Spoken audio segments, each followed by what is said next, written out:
Ó Maria concebida sem pecado.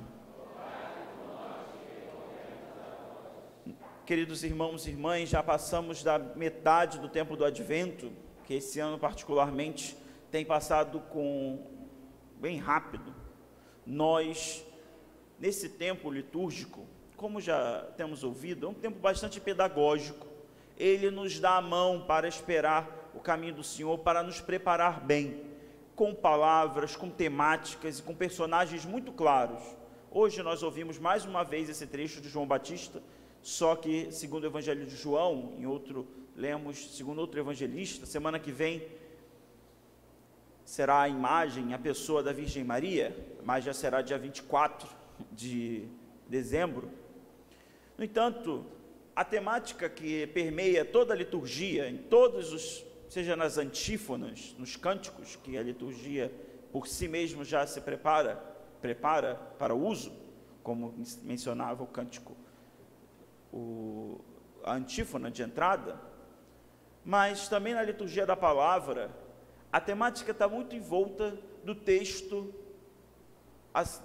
da segunda leitura de hoje, quando São Paulo dá orientações muito claras sobre docilidade ao Espírito Santo, dizendo: estais sempre alegres, rezai sem cessar, dai graças em todas as circunstâncias.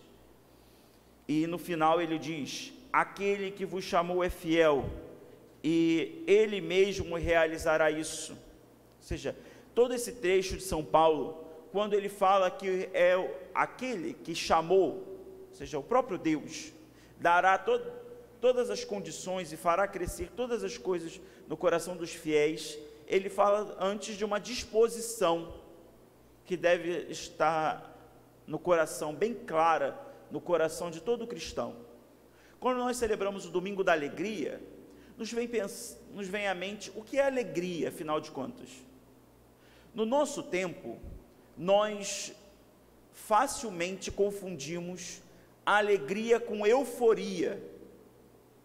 A maioria das pessoas, até em contexto religioso, pensam que a alegria é um estado eufórico, saltitante, ou só de sorrisos.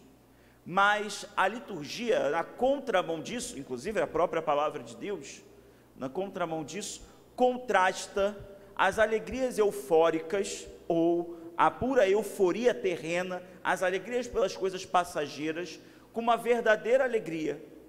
Evidentemente, neste mundo, nós temos muitas alegrias passageiras, diria alegria com A minúsculo, poderíamos dizer até euforias. Claro, quem de nós não fica contente quando viaja? Quem de nós não fica contente quando come a comida que gosta? Quem de nós não fica alegre quando recebe um presente? Quem de nós não fica alegre quando recebe uma declaração de carinho, de amor? Todos nós ficamos, mas todas essas coisas são passageiras, porque viagem acaba, comida acaba, declaração de amor, às vezes acaba também. Mas o fato que todas essas coisas são transitórias, são euforias do nosso tempo. Há até um poema de um autor brasileiro muito famoso, dizendo sobre a alegria do carnaval, que acaba na quarta-feira de cinzas, porque na quarta-feira tudo vira cinzas. É a euforia de quem acha que a alegria é só saltitar e sorrir como uma hiena. No entanto, o fato que a liturgia está nos conduzindo é mais profundo do que isso, porque a alegria cristã, que é fruto do Espírito Santo, se vocês lembram dos frutos que o próprio São Paulo descreve, ela nos ensina que a alegria é uma obra sobrenatural. O que significa isso? Que nós recebemos na alma algo que não é derivada das circunstâncias. Nós, na maioria das vezes, esperamos que as circunstâncias nos tragam alegria. E hoje, sejamos sinceros, em tempos de uma sociedade, e quando digo sociedade, não estou falando só de gente fora de nós, não, estou falando de nós também, que precisa de tantas motivações de alegria, precisa de remédios, precisa de situações e circunstâncias, e muitos, não poucos, no nosso tempo, para se sentir contente, precisam até do uso de drogas, que é uma alegria passageira, que depois cai numa angústia terrível. A fé cristã traz o antídoto contra isso, que é uma alegria sobrenatural. O cristão recebe e vive de uma alegria sobrenatural, não causada pelas circunstâncias, mas causada pela obra do próprio Deus em nós. Por isso São Paulo diz tão claramente: aquele que vos chamou e é fiel, ele vos fará isso. É muito importante a gente ter muita clareza sobre isso, porque senão nós vivemos como homens e mulheres do nosso tempo, porque nós somos homens e mulheres do nosso tempo, só procurando alegrias e coisas passageiras, enquanto nós vivemos o tempo presente, nós vivemos a nossa história marcada com sofrimentos, tristezas, lutas. Todos nós temos, meus irmãos, todos, mas sem que nos roube a alegria, porque a alegria do cristão está relacionada à sua fé. Veja só, nós celebraremos daqui a uma semana o Natal, e se você olhar, tirando a mística do Natal, é uma grande tragédia. Preste atenção, para você depois não tirar de contexto o que o Padre está dizendo. Se você tirar a mística, o sobrenatural do Natal, é uma grande tragédia. É um menino que nasceu e não tinha onde nascer, foi posto entre os animais, sua mãe não tinha uma parteira, seu pai também, imagino, como deveria ser decepcionante para um homem não ter o lugar aonde nascesse seu próprio filho. Tudo bem, não foi ele que ajudou na concepção, mas é seu filho, considera como tal. É uma grande tragédia, mas é no meio de tudo isso que os anjos do céu cantam. Os anjos do céu não cantaram em circunstâncias talvez para nós mais vitoriosas. Na ressurreição, que é um dia de glória, os anjos apareceram lá para as mulheres, mas não cantaram no céu, glória a Deus nas alturas e paz na terra aos homens por ele amados. Cantou no Natal. Veja, a alegria não está ligada à circunstância, a alegria está ligada a um dom de Deus sobrenatural, que faz com que nós passemos pelas circunstâncias de modo diverso. Isso é algo que nós devemos nos educar na nossa vida de fé, porque senão vivemos como cristãos tristes, não porque não surjam situações que nos tragam alegria, porque nós não cultivamos um dom sobrenatural, de alguém que mesmo em meio às situações mais trágicas, é capaz de ver a ação de Deus e transformar aquilo que seria trágico em evento de salvação, porque o Natal é isso. Acabei de dizer para vocês que, humanamente dizendo, se nós não reconhecêssemos que é um mistério da nossa salvação, para muitos talvez seria uma noite trágica, mas se torna evento de salvação e de alegria, porque o cristão vê as realidades à sua volta e vê e tem a alegria em si, não por causa das circunstâncias, mas por causa da obra do Espírito, que vai causando, é dom da graça. Enquanto as euforias passam, como o carnaval, nós permanecemos alegres mesmo em meio às dificuldades. Isso é muito importante quando nós damos o tom sobrenatural da celebração de hoje. São Paulo, e também a antífona de entrada dizia: alegrai-vos sempre no Senhor, alegrai-vos sempre. A alegria de alguém que consegue não perder o sobrenatural no meio da tragédia é maravilhosa. Ontem, permita-me só contar isso. Ontem eu estava no centro da cidade, fui ao seminário, depois fui ao centro da cidade, e me deparei com um mendigo, muito gente boa, e fiquei conversando com ele, né? Sentamos lá, ficamos conversando, eu e o mendigo. Ele queria um sorvete, eu dei um sorvete. Bom, eu falei assim, não vou deixar ele comer sozinho, né? Também tomei um sorvete. E nós estávamos conversando. E ele dizia como que as situações mudaram. Ele falou assim, olha, eu não sabia que era padre, mas hora ele falou que era padre, que eu era padre, mas não sei como ele sabia. Sei lá. Mas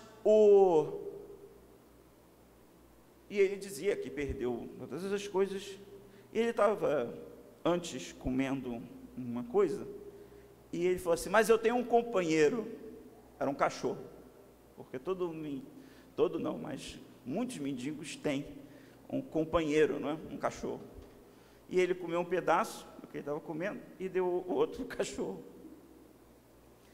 E daí eu pensava, como que nesse domingo da alegria, a capacidade que mesmo em situações tão trágicas, não deixemos que ninguém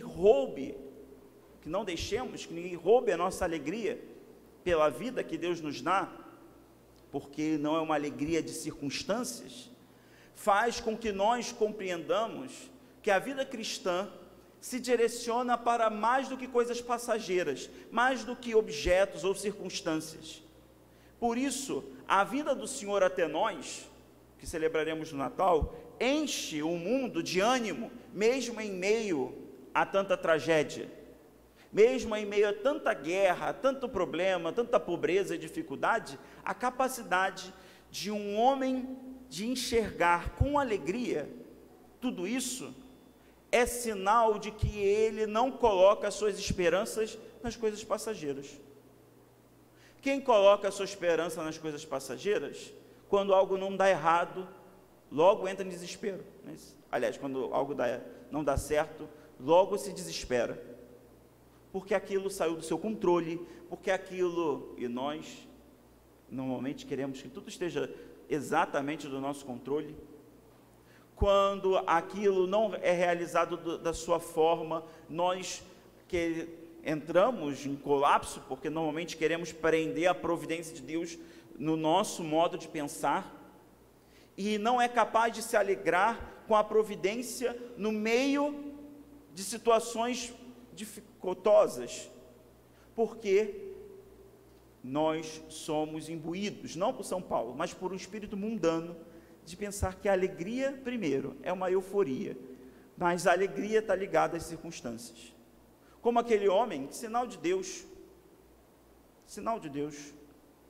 que é capaz, mesmo numa situação tão trágica, quanto ele me contou, da sua própria vida, da sua própria história, é capaz de não perder a esperança. Ele me disse no final, mas um dia tudo vai voltar ao normal. Ora, o normal que ele está dizendo não é o normal anterior, mas é o normal diferente. Para nós que temos fé, deveria ser esse o pão nosso de cada dia, no que se refere à esperança. Nós vivemos as dificuldades e as adversidades do nosso tempo, claro, com dor, com choro, com sofrimento, porque isso é uma realidade. Dizer que isso não existe seria mentir para vocês, mas sem nunca perder a esperança, ou deveria ser assim, sem nunca perder a alegria. A alegria é um movimento interior de confiança, afinal de contas, no Senhor. Quem confia no Senhor não perde a alegria. Repito, a alegria não é cantarolar por aí, ou ficar rindo daqui a aqui, simplesmente, mas a alegria é sim um estado de contentamento espiritual, não um estado de contentamento físico, simplesmente, quando a gente come e fica satisfeito, mas é um estado de contentamento espiritual, de quem vive nessa vida, mesmo em meio às situações, às tribulações, às doenças, às enfermidades, das mais diversas e piores, para quem vive a sua fé cristã, para quem vive a fé cristã, a fé em Jesus Cristo, a fé da igreja, é capaz de passar por tudo isso sem que roube o contentamento em fazer a vontade de Deus. Isso é verdadeira alegria. Por isso, a alegria dos homens já é um canto famoso, vocês já devem ter ouvido. Jesus, a alegria dos homens, é Ele de fato, porque a certeza da fé em nosso Senhor Jesus Cristo faz com que nós compreendamos que Ele seja a alegria, e quem o tem verdadeiramente, quem convive com Ele, passa por meio das adversidades, na certeza de que elas são passageiras, mas Jesus não é passageiro. Como diz a carta aos Hebreus, proclama a carta aos Hebreus, Jesus é o mesmo ontem, hoje e sempre. Se de fato Ele é o mesmo ontem, hoje e sempre, Ele deve ser a nossa alegria. A confiança nele faz com que as coisas passageiras passem, mas que haja na nossa vida sempre a alegria, não circunstancial, mas a alegria fruto da graça. Hoje peçamos ao Senhor esse dom. Repito, não é uma obra só nossa, não é um estado de ânimo simplesmente, é um estado espiritual de contentamento, que deriva da fé e da esperança, que faz com que nós compreendamos, irmãos e irmãs, que a alegria, como dom de Deus, como dom do Espírito, não é roubada daqueles que têm nosso Senhor Jesus Cristo como o centro da sua própria existência. Ao celebrar o tão próximo Natal do Senhor, lembremos o essencial, olhemos para o presépio, e certamente todos vocês, ou a maioria de vocês, tem o presépio em casa, e pensemos, ele nasceu no meio dos estábulos, no meio dos animais, e é a alegria dos homens. Nós temos muito mais do que ele quando nasceu, certamente, e ele é o único necessário, afinal de contas, para que não roube, ninguém e nada roube de nós a alegria da vida de fé. Louvado seja nosso Senhor Jesus Cristo.